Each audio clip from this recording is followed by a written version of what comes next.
વડોદરાના ચકચારી ભાઈલી દુષ્કર્મ કેસમાં મોટો ફેસલો. અદાલતે તમામ 5 આરોપીઓને ગુનેગાર જાહેર કર્યા. આગામી 25મી તારીખે સજાનું એલાન કરવામાં આવશે. વર્ષ 2024 નવરાત્રીના બીજા નોરતે અમાનુષી ઘટના બની હતી. સરકારી વકીલોએ કોર્ટમાં ધારદાર દલીલો રજૂ કરી હતી. કેસમાં 45 સાક્ષીઓને જુબાની લેવામાં આવી હતી. સીસીટીવી અને ફોરેન્સિક પુરાવા મજબૂત સાબિત થયા. ગુનેગારોને કઠોરમાં કઠોર સજા મળે તેવી માંગ કરવામાં આવી છે. ચુકાદો વડોદરા શહેરમાં 4 ઓક્ટોબર 2024ની રાત્રે ખરેખર એક શરમજનક બનાવ બનેલો, જેમાં 16 વર્ષની યુવતી પોતાના મિત્ર સાથે બેઠેલી હતી ત્યારે મધરાતે તેની સાથે દુષ્કર્મનું કૃત્ય કરવામાં આવેલ. દુષ્કર્મનું કૃત્ય કરનાર અજાણ્યા ઈસમો હતા અને પોલીસ પાસે પણ એને લગતા કોઈ ખાસ માહિતી અને પુરાવા ન હતા. તેમ છતાંય વડોદરા શહેર ડીસીબી પોલીસ અને વડોદરા તાલુકા પોલીસે ખૂબ જ મહેનત કરી અને દુષ્કર્મ કરનાર 5 વ્યક્તિઓને ધરપકડ કરી અને તેમની સામે ચાર્જશીટ કરેલું. પોલીસે આ કામે ઘણા બધા પુરાવા મૂકેલા હતા અને કેસની ઇન્સાફી કાર્યવાહી કોર્ટ સમક્ષ શરૂ થતાં સરકારશ્રી દ્વારા એ કેસની ઇન્સાફી કાર્યવાહી માટે સુરતના મુખ્ય જિલ્લા સરકારી વકીલ શ્રી નયનભાઈ સુખડવાલા, વડોદરાના મુખ્ય જિલ્લા સરકારી વકીલ શ્રી અનિલભાઈ દેસાઈ અને મારી ખાસ સરકારી વકીલ તરીકે નિમણૂક કરેલી. આ કેસની શરૂઆત થતાં અમે આ કેસ સાબિત કરવા કુલ 45 સાક્ષીઓને તપાસેલા, જેમાં ભોગ બનનાર, એની માતા, એનો મિત્ર, એનો ભાઈ, ડૉક્ટર્સ, ફોરેન્સિક સાયન્સ અને અન્ય પુરાવા સાથે કુલ 315 દસ્તાવેજી પુરાવા રજૂ કરવામાં આવેલા. આજરોજ નામદાર કોર્ટે પ્રોસિક્યુશન તરફે રજૂ કરવામાં આવેલ તમામ પુરાવા માન્ય રાખી અને 5 આરોપીઓને સામૂહિક બળાત્કાર અને અન્ય ગુના માટે તકસીરવાન ઠરાવેલા છે. 5 આરોપીઓને આજે નામદાર કોર્ટે ગુનેગાર ઠરાવતા તેમને કેટલી સજા કરવી તે અંગેની સુનાવણી 25 તારીખે આગળ મુકરર કરવામાં આવેલી છે. આ કેસના મહત્ત્વના સંજોગો શ્રી નયનભાઈના મુખે સાંભળીએ. દુષ્કર્મના કેસમાં પ્રોસિક્યુશન તરફે સંયોગિક પુરાવોના દરેકે દરેક કડીઓ નામદાર કોર્ટ સમક્ષ શંકારહિત રીતે પુરવાર કરવામાં આવી. આ ગુનાની શરૂઆતમાં 5 પૈકી 2 આરોપીએ ભોગ બનનાર સાથે શારીરિક છેડછાડ કરેલી અને ત્યાર પછી 3 જણાએ સામૂહિક બળાત્કાર કર્યો હતો. બળાત્કાર કર્યા પછી પાછા 5 જણ ભેગા થયા તેના સીસી ફૂટેજ પણ નામદાર કોર્ટે માન્યા છે. સીસી ફૂટેજ એના સર્ટિફિકેટ સાથે કોર્ટમાં અમે રજૂ કર્યા. ભોગ બનનારનો મોબાઈલ પણ લૂંટી ગયેલા એ લૂંટ એ પણ કોર્ટે માની છે. પુરાવાનો નાશ કરવાને માટે વિશ્વામિત્રી નદીમાં મોબાઈલ ફેંકી દીધેલો અને એ શોધવાને માટે ફાયર બ્રિગેડના અધિકારીઓ અને એની જુબાનીઓ પણ માની છે. મેડિકલ પુરાવો પણ કોર્ટે માન્યો છે. એટલે જે સંયોગિક પુરાવાનો જ્યારે કેસ હોય તે વખતે દરેક સંજોગની કડી મળવી જોઈએ, તેવી રીતનો પુરાવો કોર્ટમાં પ્રોસિક્યુશને રજૂ કરવો પડે. તો એ રીતે પુરાવો અમારી પ્રોસિક્યુશન ટીમ અને પોલીસે મળી અને કોર્ટ સમક્ષ રજૂ કર્યો. કોર્ટે એ પુરાવાને સંતોષજનક માન્યો, એમાં કોઈ શંકા નહીં માની અને તમામ આરોપીને આજે કસૂરવાર ઠેરવા છે.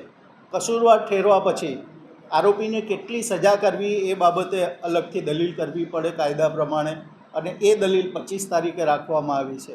ગુનાની ગંભીરતા જોતાં આમાં 3 પ્રકારની સજાની દલીલ થઈ શકે. નંબર 1 ફાંસીની સજા, નંબર 2 આજીવન કેદની સજા એટલે જિંદગીના અંતિમ શ્વાસ સુધી આરોપીને જેલમાં રાખવો, અને ઓછી સજા એટલે 20 વર્ષની સજા. આ 3 પ્રકારની સજાની જોગવાઈ ઓછી અને મેક્સિમમ સજા આટલે સુધીની છે. એટલે એ બાબતે આને મહત્તમ સજા કેમ કરવી જોઈએ તેની દલીલો પણ પ્રોસિક્યુશન તરફથી રજૂ કરવામાં આવશે. ઘણા બધા કેસ તમે લોકો હેન્ડલ કર્યા હશે, નડિયા પર હશે, પરંતુ એક નાની દીકરી સાથે ગેંગરેપ થયો હતો અને આજે સજા ફટકારવામાં આવી છે. કેટલો ન્યાય મળ્યો દીકરીના પરિવારને અને એક ખુશીની વાત પણ છે. પહેલી તો વાત કરું કે આ દુષ્કર્મનો જે બનાવ છે ખરેખર ખૂબ ગંભીર બનાવ કહેવાય. સમાજમાં આવા બનાવો બનવા ના જોઈએ.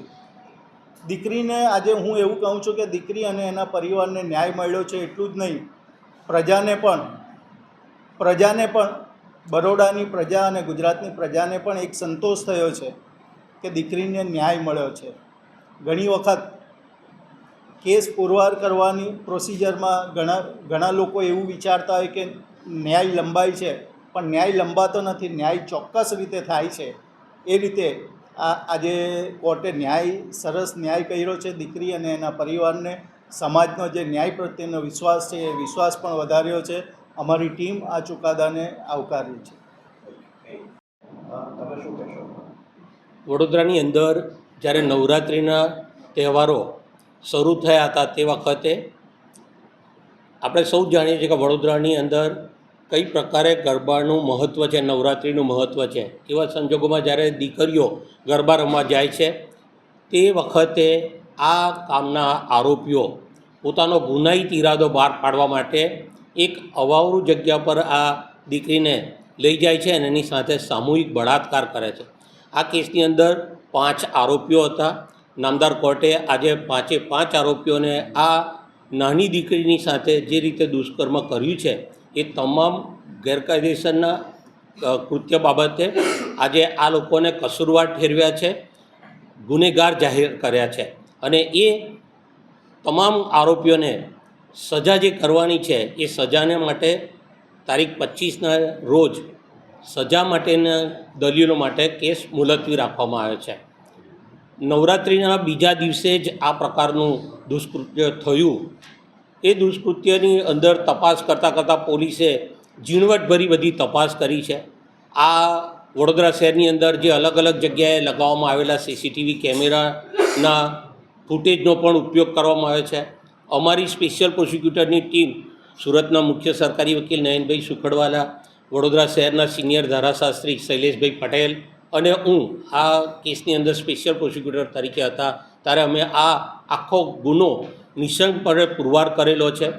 ગુનો પુરવાર કરવાની અંદર સાયન્ટિફિક એવિડન્સનો પણ ખૂબ મહત્ત્વનો રોલ રહેલો છે અને તમામ પાસાઓને દીકરીએ જ્યારે ચણિયાચોળી પહેરેલા હતા તેની ઉપર કઈ પ્રકારના ચિહ્નો ગુનેગારોના આરોપીઓના મળી આવેલા છે એ તમામ પ્રકારની ઝીણવટભરી તપાસ FSLની મદદથી તપાસ કરનાર અધિકારીએ કરેલી છે અને આ તપાસ કરનાર અધિકારીઓની આખી ટીમે આ વિગતવારનો ચાર્જશીટ રજૂ કર્યા પછીથી આજરોજ નામદાર કોર્ટમાં અમારા 3 સરકારી વકીલોની મદદથી આ કેસ આજે નિઃશંકપણે પુરવાર થયો છે અને 5 ગુનેગારોને સજા કરવામાં આવેલી છે, કસૂરવાર ઠેરવવામાં આવી.